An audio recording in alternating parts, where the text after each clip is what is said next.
Malinis yung, lalo na yung sa gilid ng simbahan. Wala lang tambak-tambak na basura. Oo, nagumento naman medyo. Nawala yung peso dito. Di ba may binigay naman sa Costco sa ano yung Victoria ba yun? Kakayabi mo ba yung malaking sukay ka? Hindi kinautan.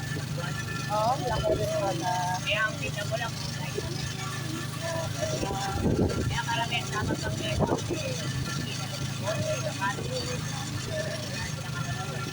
Yung 80,000 yearly naman yun. Oo, yan yun. Kaya problema lang eh. Ano ka po? Kaya kasabang kita, marami mo ba yung sabang kita? Dan yung kami kuya.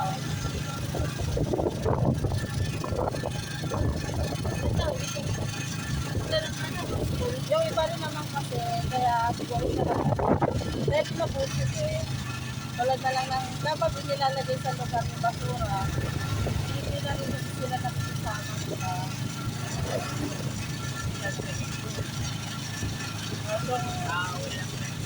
Yung pag-ihi kung saan-saan, sa pag-nasisira din yung parang kagandahan ng lungsod. Parang bumababa yung kalidad kapag nasisira. Ay, kaya ako. Eh, dito, kaya naman ito mahirap yan eh. Ito, kawawa talaga mahirap. May nag-aanap ba ito?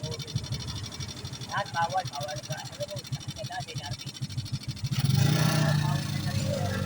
Bawal na rin. Kaya nila pala kami sila. Kasi ito mga tao maganda. Pero sabihin namin, Wala kayo ang natin pangay. maganda yung sila na ito. Kailangan natin na ID. Tingnan mo sa QC, tapos ka di ma-ID mo. Oh, gusto ko mapuntahan yun.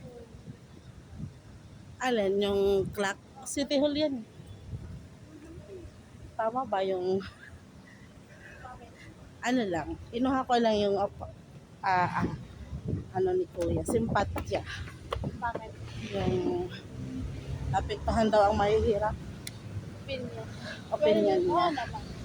Oh, apektado talaga yung mga vendors. Yung vendors As long as talaga wala kasi pa silang pwesto na ano talaga. may point siya doon na mahihirapan naman talaga. Lahat naman ng negosyante nahihirapan sa una.